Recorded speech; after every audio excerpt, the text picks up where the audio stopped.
What is your best early season deer? That one right there. Far left. The one. He's a 148 3-year-old.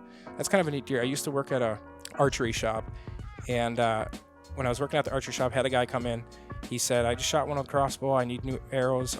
Lost my arrow. And he was shooting. He had the bolts or whatever. And then the very next year, I shot that one in almost the exact same area where that guy from the archery shop shot and lost the other one. And when we cut him up, he had a crossbow bolt laying tight along his spine. Lights, camera, follow the trail. Ready to shoot. If you know where a deer's bedding and you know where he's eating, that deer should be dead. Camera! If you're passive on a deer, what you're doing is you're teaching them. I've got 30 bucks in the Michigan record book. Everyone but one has had at least one previous wound on his body. Some had as many as 4. Trail Cam Radio. From the guys at Exodus. All right, we are live. We just finished up recording a episode with Joe here. Thanks for inviting us into your home to record an episode and talk a little bit about deer hunting. Yeah, thanks for having me. This is much more fun than going to work. So, what do you do for work? That was one of the first questions we had. I've got I do some sales in town, and then I got the big thing right now is a vacation rental business. So we do a little bit of Airbnb. We got 3 rental properties out by it's called Road America. It's a racetrack. So they just got done with, I think it was IndyCar. They got NASCAR coming up, all kinds of stuff, all different race events. They had the super bikes there, the guys that go like 180 miles an hour around curves. I don't know if they're doing curves at 180 miles an hour, but yeah, that's the passion. That's I guess. cool. Very cool. So yeah, that's interesting. Because most podcasts are like, what do you do for work? And I don't know if I ever learned what you did for work. Yeah. So that's I always cool. keep it on the DL. Well, why is that? I don't know. How long have you been in that business, out of curiosity? 5 years. And that's why it's interesting what you said is it takes, I went to school, got my MBA, and that was one of the things they always said. When you build a business, it takes about 5 years before you start making money, and that's kind of what it's been for us, and that's what you said. Yeah. It's kind of taken you guys 5 years to really get the camera business rolling, so it's been interesting. It's been good. Like you guys know, owning a business is like having your own little baby almost. Mm-hmm. You get so passionate about it. Just understanding all the ins and outs, and as you know, you could never drag someone into your business and have them understand everything you understand because of all your experiences. It's just all that stuff is priceless. It's pretty cool. So what we kind of want to talk about today, we've been combing the internet of some of your content and hunts. Okay. And there's always been a theme. You kill a lot of big deer in the early season. Yeah. Would you say that's your favorite time of year for hunting? In the past, I've been asked that question, and I say yes. But it's changing a little bit because just some of these big deer, you guys are going to probably bring up the bedded buck. He was with another buck that was fully mature, and they're so darn nocturnal. Even in the early season, it's like if they've had a little bit of sniff of humans, they're so darn nocturnal. There was one deer that I was chasing in 2020 here. It was a 4-year-old deer, and chased him a little bit.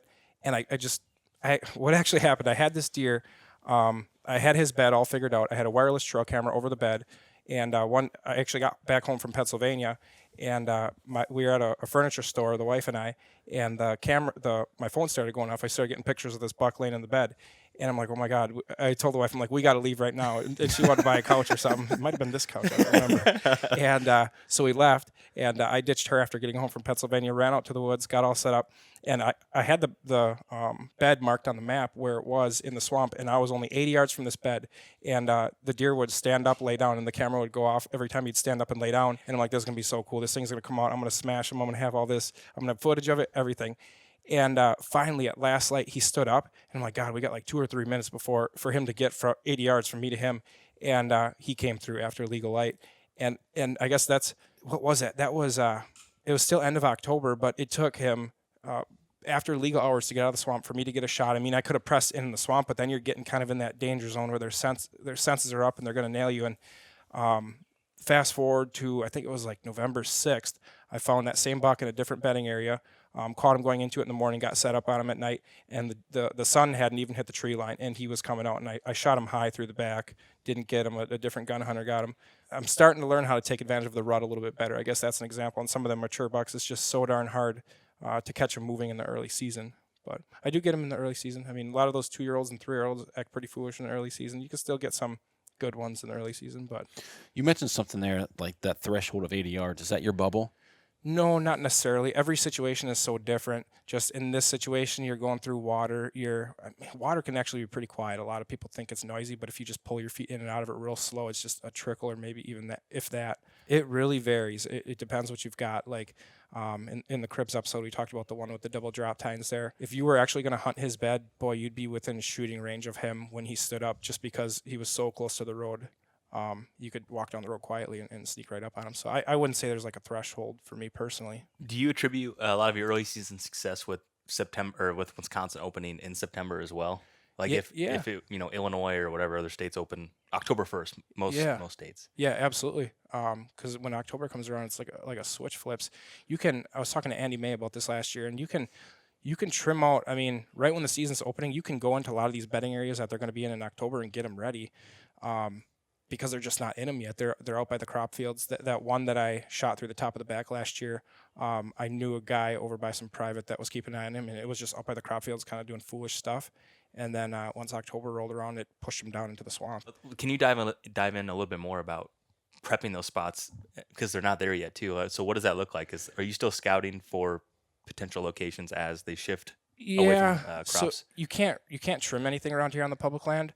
So for me, prepping is really more getting in there and understanding what it looks like when it's green, because all too many times you go in there in spring, you get it all figured out, you understand it, and then you get in there, say in the morning for your first hunt in the morning, and it gets light and you're like, oh my God, I can't shoot anywhere. This is completely stupid. So some of it's just getting in there when it's green, so you know what it's going to look like when you get in there in a month or so.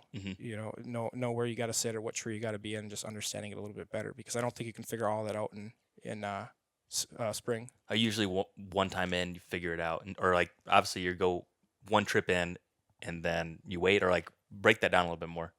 What do you mean? So like there's obviously human intrusion is a big part of it, especially from sounds like where you hunt.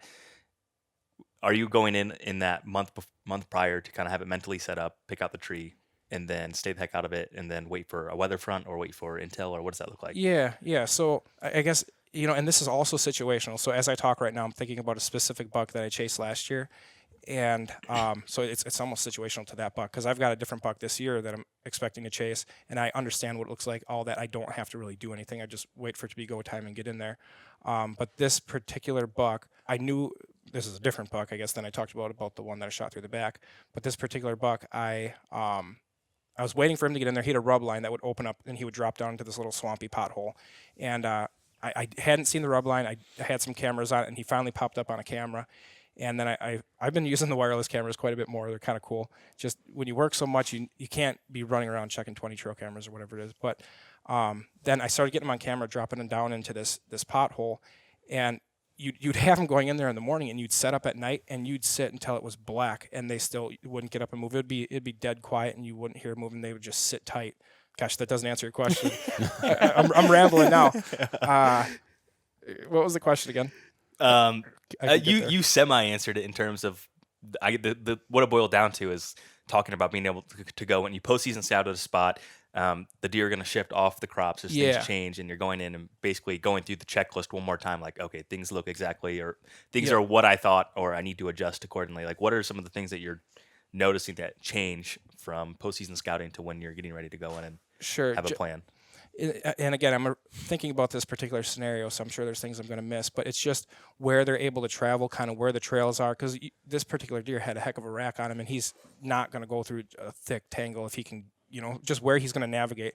It can be as simple as getting to that little swamp bowl, and you just have a mess of stuff here and a little opening he can slide through here. So okay, I have to pick a tree over there. He's going to go that way. Just kind of looking at it that way. So I'm sure I'm missing things, but just to, I guess, build on that scenario, are you doing that late August, September, and then staying out of there for a month? Yes. Or is it like scout your way in, I'm hunting that night? Well, some of that too, but in this particular scenario, I was in there in end of August, I think it was, and then just stay the hell out of there. I always like to think back to, for the people that watched it, there was a hunt I did down by Dan in the swamp there, and he had a big, I think it was like a 9-pointer. The thing was close to Boone and Crockett, and I hunted it in the winter, had a close call with it, and then the next year we went and threw a trail camera in there where that buck was living, and it was like the first night or two we got a picture of that buck, and then that buck was gone for a month. So that was kind of a big eye-opener to me. You get some of these deer tolerate human scent. Some of the deer are more social animals. They're around it all the time, but this deer The moment he smelled that human scent, he's like, I'm not going back there for a month or so, and he stayed the hell out of there. So that's something you kind of always got to think about. I believe when you're setting up a spot is if you're going in there, is that deer going to be gone for a month? You know, and that can really mess with your head too, because you go in there, you say, okay, yep, he's here. You come back a day or two later, hunt it, and you're like, okay, maybe I read it wrong. And no, you just booted him out of there. Right. You know, you spooked him out, and he doesn't want to deal with your scent for a while. So Isn't that the like that's the snafu I feel everyone runs into, like being aggressive enough but still being control. I haven't figured that out. Yeah. What is that something you just figure out over time? Is it all situational? The more experiences you have, yeah, yep. the more informed you feel. So that buck that was upstairs when you came in, as a 3-year-old, I chased him around really hard down in the swamp, just beat myself up. The swamp was absolute hell. And I couldn't figure out where he was. So I get pictures of him in the swamp. They're kind of at night. I couldn't figure out what was going on. And then gun season came, and they kicked him out of some, I don't know, it was just little patch of crap, I guess. These gun hunters kicked him out of there, shot him through the top of the back. I heard about it, ran. I followed, because the gun hunters weren't real ambitious, so I followed the blood trail to try to figure out what happened, what deer it was.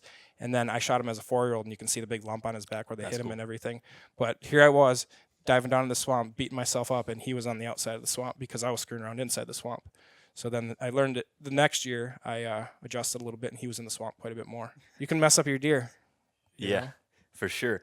So I was listening to another interview that you did recently, or I guess it was last year, and you're talking about running trail cameras specifically in that you did not want to run those in more sensitive areas because of the human intrusion that you were just talking about, and you'd run them on the edge of. Yeah. Are you still doing that? So I'm flip-flopping around on that. So I think I know what podcast you're talking about. I was talking about a certain buck that I was chasing, the 8-point over there, big, thick shed antler. I had a spot, and the deer, I would get one picture of the deer, and then suddenly a trail started going around the back of the camera, and weird things were happening. And I was looking at it, trying to figure out what was going on. And when I walked up to the camera, I had just bought a new Python cable for the camera, but it was out there for like a month or two. And when I walked up, it just struck me. I could smell the rubber from the Python cable, and I'm like, damn, this is not a natural smell that these deer are smelling in the swamps. So, and maybe I'm thinking about it the wrong way, but I've got to imagine when they're going in there and they smell that freaks them out. Mm-hmm. But now, like I said, last year I had that 4-year-old, and I had pictures of him in his bed. The camera was up nice and high, and he tolerated it and laid there. And what actually ended up happening with that deer, so there's the first time he came in, and I didn't get an opportunity on him because it was too late. He came back 2 days later, was back in that bed 2 days later, and I had off work. I'm like, oh, it's go time. I'm going to kill him tonight. I'm going to press a little bit closer. In one of the pictures, he stood up, and then I got another picture, and there was a coyote in his bed. Oh, wow. That coyote spooked him back, and I think that one predator situation that he had was enough for him, and then he was not in that bed anymore, and I found him in a different bed when I shot him. But was that a cell cam or? Yep, that was a cell cam. Gotcha. Yep. Okay. Yep, I don't think you'd ever get away with a regular camera in a situation like that. For sure. The thing I learned with the cell cameras too is it's easy. You put them up, and it's easy to want to get pictures right away, but all my cell cameras sit there and don't get squat for pictures until it's go time. So a lot of people have their cell cams on field edges, stuff like that, where they're just constantly getting pictures because they like that instant gratification, that dopamine hit or whatever they say. And I think with cell cameras, you got to put them in certain spots and leave them alone. And when you get that piece of intel, go. Yeah. So what are some of those certain spots? Beds, right in their beds. I got a buck that I'm pretty excited to chase this year. He was a 3-year-old 8-point, and he's got a real simple bed. It's a single tree out in the cattails, and I heard him come into the bed when I think it was muzzleloader hunting or gun hunting. I heard him come in there twice, and then I was going to go look at it, got COVID, never followed up on it, and then after the season I went in there, and his bed was obvious. This thing I've seen this a few times in the swamps, where they must stand up and just poop in one spot, and they have like a heaping pile of poop, big clumps, big laid out bed. So I'm probably going to put a camera over his bed this season and hopefully do what I did last year, but actually hit and kill the deer and get close enough. So you're finding those beds postseason scouting or scouting through the year, and then when are you going in and actually hanging those cameras on those beds? Is that something you're doing at the end of summer? Or? Yeah. So the one that I did last year, it was midsummer. I think it was like early August that I did it, and I thought he would be down in that swamp earlier than he was, but it took a while for him to get in there. This one that I'm thinking about, that I'm talking about here, I'll probably put that in there early August again, because those deer don't start getting, the does don't get into that swamp really until there's pressure, and the bucks don't get into that swamp until, in my experience, mid-September. So give myself at least a month to get my scent to kind of get out of there. Mm-hmm. I mean, and then when I think about it, I should probably have it even earlier than that, because if the camera smells or the the rubber around the camera smells, or maybe the deer I hunted last year was smelling the rubber strap, but it wasn't a big enough of a deal, and the one this year won't tolerate it. You know, there's so many variables that you just have no idea, that you have to just do it and see what happens. Yeah. You know, I guess I'd rather know when he's there than just take a wild shot in the dark and go hunt it one day and he wasn't there, you know. So how long, I mean, obviously in the beast community, you know, with this aggressive style of like bed hunting, how long have you been using like the camera strategy? Is this something new, like just in the last couple of years? Or? Yeah, I would say it's newer in the last couple of years. I had one buck years ago that I put the camera over the bed, and I guess other than that, it's the wireless cameras. I guess I'm still fine tuning them, and it seems like I work more than ever now. So trying to use that to my advantage. I think it's kind of a cheap trick, to be honest with you, but I'm going to use it. Working. I mean, I know guys that run 30, 40 trail cameras, and when the deer are there, they go in and kill them, and it's pretty simple. In a way, I wish wireless cameras were outlawed, just because I think it's made it a little too easy, but everybody's doing it, so why make it more difficult on yourself? I guess that's a terrible thing to say, but it's the reality of the situation. Use the tools that are available, you know? Yeah. Yep. And it's just cool. I mean, that's what I love about hunting. You know, you're at a freaking furniture store and you get a picture of your target buck, and now it's time to go kill him. I mean, how cool is that? Yeah. So are you using solar panels, or what, is that something you run into with Nope, battery issues? Nope, I just use what do they call them, the alkaline ones, the ones that nobody can find right now. They're lithiums? Yeah. Okay, they're out at every store. It's a dirty What's word with on that? this podcast. Yeah. Why is that?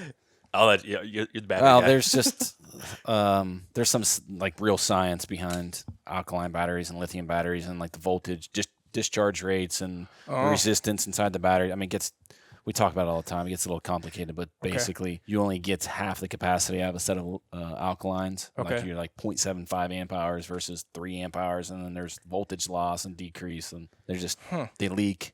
They're just not a good power option for any high. If you Google trail camera terrain. batteries, you can read all about it. We have an article that pops right up. Okay. Yeah. So Several if anyone videos, listening several they can articles. go there and listen or read it. Interesting. Yeah. Yeah, I don't know. I've had good luck with those batteries. I put them in there on that bedded buck. Like I said, I put it in August and pulled the camera in, I think it was end of November, and the batteries were still good. So lithiums, that's the other thing they always read, because they have a constant voltage output that they always read 100%. Until they don't. Okay. Until you get to 3 amp hours, and then 33.2 amp hours are dead.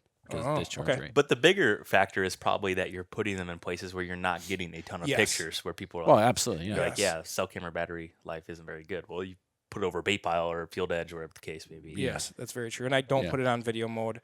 It's usually just like not the burst mode. It's just one picture. I intentionally minimize those things. But Yeah. So I'm picturing swamps and if it's over a bed and it's a lone tree, how are you setting some of these cameras up, like discreetly?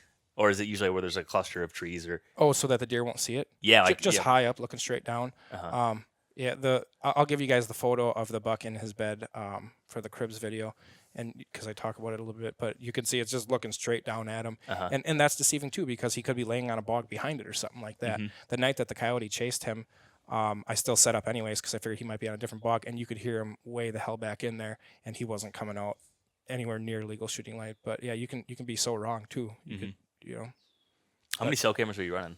5 right now. 5. I bought 2 of them at the end of last year, so it was 3 last year. But then when I was chasing around that one that I got the 6 sheds of, I was getting really desperate. I was just throwing money at the deer. That sounds pretty bad, but it's the truth of it. So what does your trail camera strategy look like right now? I mean, it's June 22nd. Yeah, right now. So I just moved here where we live back in August, so I don't know this area real well. I scouted some stuff around here in spring, threw up 3 cameras, and that's really it right now. I've just been so busy. I do need to get the other ones out, but the thing I keep learning is you put out a camera now, you put it in a spot, you go check it in a month or 2, and you're like, okay, there's no deer here, and then you pull your camera and roll on. Yeah. Well, you are shooting yourself in the foot, because the deer is going to be there maybe in a month or 2. You're just getting the wrong data. Yeah. So there's other spots where you got your homebody bucks. Sure, cool. Throw up the cameras and figure out what's there for the year and get excited about it and look at the pictures every day. But Guilty. Yeah, got some of those. But right now it's a balance, I guess. I'm not doing a whole lot right now. When I was younger, I would have, but now I just try and focus on getting all the business stuff done, all my personal stuff done, and then when it's fall, it's go time. Okay. So I guess when does that deployment of cameras usually? Is it the August time frame? Yeah, and you could tell too when we can shine around here with spotlights, and you can tell there's a shift where all of a sudden deer start popping up in spots where they weren't. And I got a buddy that has this date. He's almost got it nailed down to a date, and I want to say it's like the very beginning of August, where things start changing and your data starts becoming valuable. But yeah, I'd say August, early August. How much shining are you doing? Is it quite a bit? Quite a bit, yeah. And that's what I was telling these guys when we did the Cribs episode, is one of the cool parts about living out here is the efficiency of it. So if you're chilling out on the couch at 11 o'clock at night and you're about to go to bed, you can go do a quick lap and check all the fields, see what's going on, and you get so much data that way. Yeah, quite a bit. So, I mean, obviously, every deer is different. Every situation is different. Some deer, will relocate into their fall range. Some deer are homebodies, like we just talked about. I don't know if there's any real science behind it, but everybody kind of knows it happens. When you're out shining and you find a big deer, like what's the next step for you? Yeah, so I guess I could pick any deer here. I've shined most of these deer. I could talk about one of them specifically. So like there's that 8-point over there that I came super close to killing. I shined him. If somebody wants to grab the antlers. So there's the thick 8-point, and there's the one with the sticker. Grab both of them. The one to the right of it. That one, yep. Yeah. And then there's the one with the sticker on the G2. So this deer disappeared when he was like 8 years old. This he was like 4 or 5 years. I don't remember. It's a heavy deer. Yeah. But these two I would shine quite a bit together. And I guess this deer it was hard to figure out, but this deer I started working back on him just from the direction he's going. You try and shine him as much as possible. So now it got to a point where I figured out, okay, he was coming across the road each night. So now I know he's hanging out over there. And then it's just a matter of working your way back, and that's where I guess I do a lot of summer scouting for this particular deer. I didn't know the area, I didn't understand it. So what do I have to lose going in there and blowing it up and figuring it out? So I scouted him a lot in the summer. Thought I had it all figured out, went in there opening weekend, hunted him, and it was clear that he wasn't there. And I had a guess of a different swamp that he was in, like, I don't know, it was like a mile or two away. I had a good guess. So there was one day I remember it was raining super hard. I don't know, it was probably the end of September, and it was raining super hard. I went through, and my goal was where I shined him, my goal was to tear through and just find a big track. He was a big-bodied deer, really big-chested, and I'm not, like I was telling these guys, I'm not the best at reading tracks, but when there's we don't have that many big mature deer around here, so if you got a big track, there's a good guess it's him. And I just went and tore through everything, spent the entire day doing it, got soaked in the rain, and it was pretty darn clear to me that he wasn't in there. So that night, actually, a little bit of luck was involved. My next best guess was that he was over in that one swamp. So went over to that one swamp. I don't know, I had like 2 hours left of light. And right when I got to the edge of the swamp, you could see where the mud was pulled up onto the cattails where a deer went back into the swamp. And as I started to kind of follow it back in, there were some big rubs that were opened up. And I set up that night, and he came in. I was just set up just wrong. I could have shot him through the chest. It probably wouldn't have been a good idea. But that was the rack after this. He was just a freaking slob. And that's just an example of where I worked back. I had a little history with them, a little history with that swamp. That's one example. I could give you quite a few. That one there, I shined quite a bit. Same thing. That's that double drop tine one that I'm pointing at. I figured out he was crossing the road. Him in the summer, I actually worked back with trail cameras through a bunch of fields. There were people screwing around the fields. I had one trail camera stolen. But then when I started getting to the thick where the bedding was, I kept the cameras out of there. And when the season came, I took my best guess. I knew there were some dropping oaks in there. Set up on the dropping oaks. He didn't come in. Got frustrated with it. I think early October I went through and just tore through everything, jumped them up, and then had it figured out. And a lot of that data you don't figure out the first time or the first year. You figure it out the second or the third, and you start to understand it that way. There's a common thing, like everybody, like I've said it talking to you once this morning when we were BSing outside. You said it a couple times, and it's that you go in and you think you have it figured out and you don't, and you get frustrated and you just go in and tear through it because you're not worried. Like you have to know. Yeah, you got nothing to lose at that point. Right. So like that's something that it's always in the back of my mind. Like why don't we all just do that from the beginning and just like go in, know, and then there's no doubt. But it's like everybody wants to tiptoe around it a little bit. Just play it safe because there's not all the time do you have to be aggressive. Like if a deer is killable somewhere else, like if you can hunt a field edge and the deer's killable on that parcel, like why would you go in and And I'm trying to think in my head right now of all the times I've played it safe, how many times have worked out, and it's very few. Yeah, that's what I mean. But like we all kind of take that approach, like okay, well let's fart around or whatever you want to call it, and then you get frustrated, and then you're like, I gotta know. I think there's a fear of walking past good stuff too. When you think about it, you could have a guess where he is, go tear through it, and he's up in the front. I don't know. That's a weird one. Maybe we all need to start blasting into something. It begs the question. Yeah. Let me ask you this: if you could only pick using cell cameras or shining, you could only choose one. Ooh. Which one would you choose? Cell cameras, because our roads are starting to grow in around here. Or I'm sorry, our fields are starting to grow in, and you can't see them very well. So my shining has kind of gotten worse and worse and worse. And a lot of those big ones around here, the truly mature ones that have been shined for 4 or 5 years, they do not tolerate the shining. You might light them up once and that's it. And it's almost like a competition to be the first guy in the neighborhood to light them up, because if somebody else lights them up and they stop their truck and the brakes screech, that buck knows, okay, now I got to stay off the roads and being shined. Shining is tricky. You definitely don't know all the deer that are there with shining. With cameras, you can just stick them on some funnels and figure out what's there. Yeah. It takes a little more work, but shining's another tool. You might as well use it. Yeah, for sure. Do you think that there's less deer that get poached because of shining, because they're trained as soon as a truck slows down, they get nervous, versus a state where it's not legal and people don't do it? Yeah, I guess I could see that. In all my years of shining, I have never gotten pulled over by a warden, and I'm outside a lot at night, and I never hear gunshots or anything. I don't think we have the poaching around here. I talked to Dan Infault about it once, and he has a whole theory on it. Just because you should ask him on a podcast. That'll be something for you tonight. Okay. Say, what do you think of poachers? Do you think there's a lot of them? He'll give you his whole spiel on it. Cool. But gosh, it doesn't seem like there's that many poachers. Most deer that I chase and go after, I usually figure out what happened to them or where they ended up. Actually, that one of the double drop times, I have a little hunch he was a poach because he was by the road a lot. But gosh, I don't think it happens around here. Because I'm just thinking there's some areas where I'm at where there's higher just hunter pressure in general. If you slow down and look at them, deer's gone. Yeah. Versus some areas where they're not hunted as hard. You can stop, look at them, like take as much time to look at the deer. And then I'm just thinking if they're already trained and scared of vehicles slowing down, they'd probably be harder to kill off. Oh yeah. Around here, you can drive around at night and count, 20, 30, 40 deer. Tonight we got this cold front that came through. You could probably see a lot of deer tonight, but you're not going to see the big ones. The big ones are just one field back. You have to get out of the truck. I've got a few friends that have messaged me like, I drove around last night. What'd you see? And I'm like, 4 fork bucks and a few does. And that's because all the big ones are a few fields back because they've been stopped and stared at so many times that they just don't like it. Do you do much summer glassing? Yeah. So do you go back the field to? Absolutely. Yep. And that's a tricky game to play too, because you have to consider where you're sitting and glassing from. Is that deer going to walk through there in an hour, or is he going to walk through there tomorrow morning? You have to be really careful with that too. But then you're playing a game of, is it worth having the data and possibly screwing up, or am I better off just not having the data and going on past year's experience? So it's a little bit of a juggling act, and it depends upon where you're glassing and stuff like that.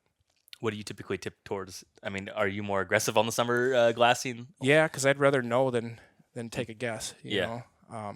But careful, super careful as hell. And sometimes you get a lot of, we got hiking trails and walking trails and ATV trails and different places that you can get up where the deer anticipate the scent anyways. Try and find a good naked tree and climb up it. It's the hard part about I glass out of a lot of trees in summer, and that's the hard part is you get all these leaves on the trees and you can't see out them very well. Another big tip with glassing is sit right till the end. All the people that I've glassed with always kind of want to get up and leave. They think it's like on TV where you just see them out in broad daylight out in the fields. And around here, they are popping out of the woodwork right at the very last light where you almost want a good pair of binoculars to be able to see them. You just see the big rack over there and you're like, I think that's the buck I'm after. So you got to sit till the end. So I think it was the same podcast. I think it was The Wired Hunt with Mark Kenyon. You were talking about how, maybe I'm pretty sure you said this.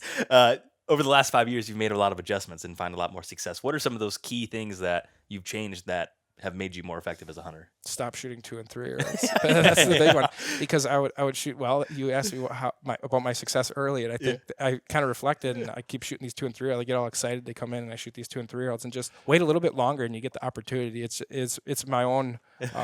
Just being high strung, wanting to kill something, getting excited about it. Just had to kind of step back and slow down and take it easy.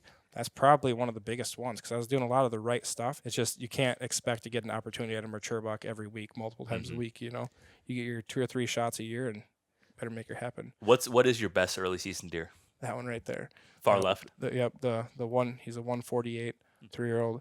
That's kind of a neat deer. I used to work at a archery shop, and when I was working at the archery shop, had a guy come in. He said, I just shot one with a crossbow. I need new arrows. Lost my arrow. And he was shooting. He had the bolts or whatever. And then he explained to me the size of the deer. It sounded like a pretty good sized deer. And then the very next year, I shot that one in almost the exact same area where that guy from the archery shop shot and lost the other one. And when we cut him up, he had a crossbow bolt laying tight along his spine. So I don't know if that was his, but that was kind of a cool one. A lot of these deer all had injury. I sound like Eberhard, but a lot of these deer have injuries. I talked about the one upstairs that was shot through the back, and he had a crossbow bolt, and all of weird stuff that happened to him. That's cool. We have some other questions, but I also know that we jam-packed scheduled our day. Yeah. Well, I want to talk about that bed scenario. Yeah. All right. The hunt over top of the bed. I guess for context, if someone's not familiar with that footage, you should go. Number one, go watch the video. It's really pretty cool. Freaking epic. Yeah. But I guess describe that set. I mean, obviously, then you weren't probably. I don't think you were using cellular cameras. No. But describe that set, because I have a couple specific questions how that came together. Yeah. Yep. So. And about cameras, that's one of those spots where the bedding is so tight, like right where they're laying, that I would never put a camera in there. It's almost a spot where you're better off just throwing a sit at it every season in the morning and see what's living in there. But the way it laid out, so if you could picture two long and skinny fields with a drainage ditch up the middle, and that drainage ditch has a little bit of woods in it. What the deer were doing, and there's an apple tree one field over, and I think one thing I'm learning, I think that apple tree is a huge attractant. So it's weird. This apple tree is every other, what do they call it, biannual dropping apple tree. So it's only got it every other year. And I pay attention to a lot of apple trees, but there's something special about this one, and I think that's what drew the deer into there.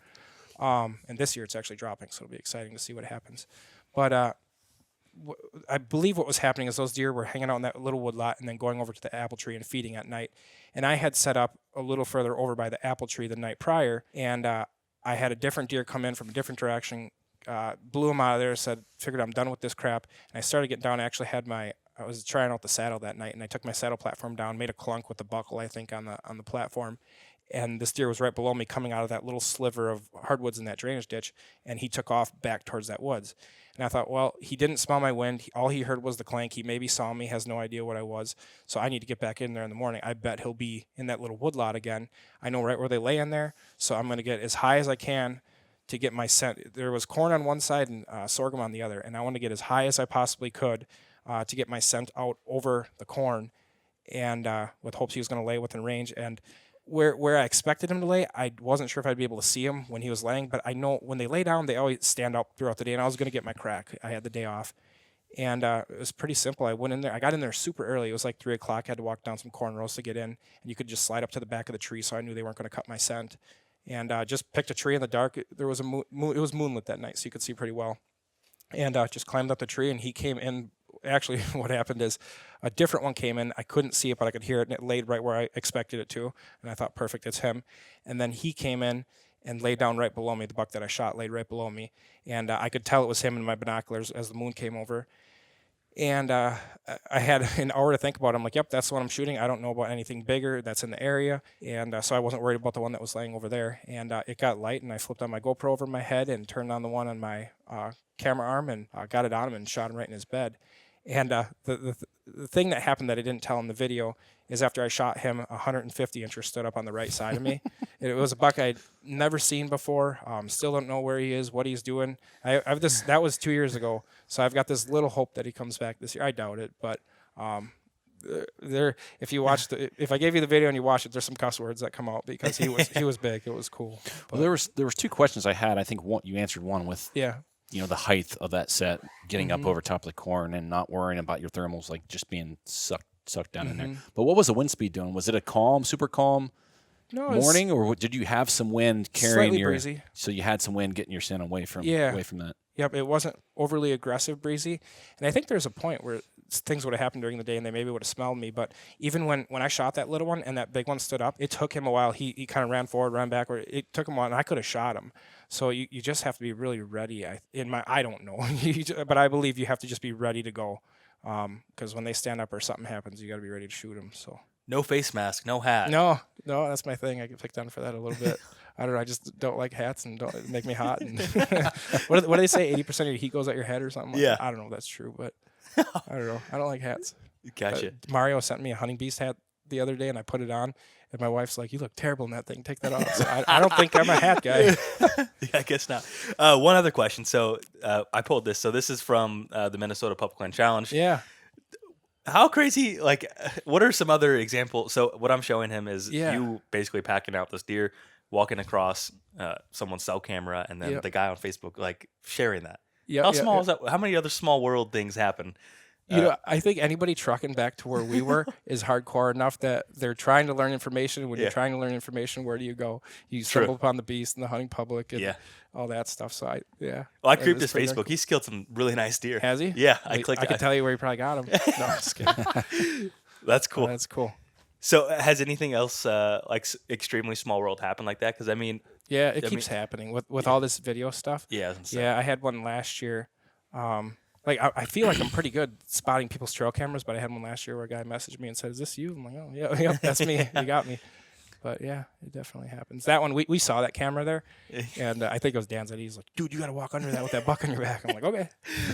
But, that's cool. Awesome. Well, anything else before we roll into a? We could go on for a few hours, but the schedule we just jam packed it a little too tight. Yeah. No, but we'll have to follow up with a over phone the phone conversation or something. And, No, I appreciate you guys swinging out. I mean, to think of me, I got a lot of buddies that have way more impressive walls and impressive stories and kills and stuff. So for you guys to think to come here, that's pretty cool. Appreciate it. Yeah, it's cool. I love this side note. I love basements that have the natural light off, like the halfway. Yeah. Oh yeah. Yeah, that's the way to go. Yeah. Yeah. When we saw the place was going to be listed, we were like, damn. How cool would it be? We can have all the mounts in there, and you get the natural lighting on all the capes and stuff. It'd just be cool as hell. Isn't it funny how anyone that has deer, like it's not like take any other feature away from the house. It's like, how are my deer gonna look? In the Yes, house? yes. Yep. What room can I hang these? Yeah. Well, we waited to buy the house. I was showing my buddy, sending him pictures. This is what the basement looks like. You definitely think about those things. Yeah. Cool. I was telling the guys, you got the hunting bee sticker over there. My wife had a sticker up there that said "man cave," and I think that's really not cool. So she made me the hunting bee sticker last night. We got that up there. Oh, that's cool. Yeah. It's a nice touch. Yep. Yeah, a little more hardcore than man cave. I told these guys putting man cave up there is like putting house on the side of your house. You know what I mean? People know what it is. Yeah, if you don't recognize it, then it's not Yeah. a real thing. Yep. But That's funny. Well, yeah, I think we're headed south, right? Yeah, we got to head headed south.